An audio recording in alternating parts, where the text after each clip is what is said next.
இயற்கையாக நம்மளுக்கு தண்ணி கொடுக்குறாங்க. அதை வேஸ்ட் பண்ண வரணும். தண்ணி இல்லாதப்ப செடிக்கு தண்ணி ஊற்றுறதுக்கு தண்ணி பத்தலன்னு வருத்தப்படுறோம் நம்ம.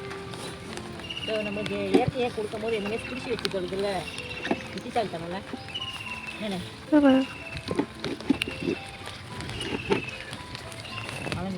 மழை நிற்கிறதுக்குள்ள எவ்வளோ தண்ணி பிடிச்சாச்சுன்னு. அடுத்த வாட்டி நம்ம வந்து செடிக்கு தண்ணி ஊற்றிக்கலாம். போன தடவை தண்ணி எங்கே தெரியுமா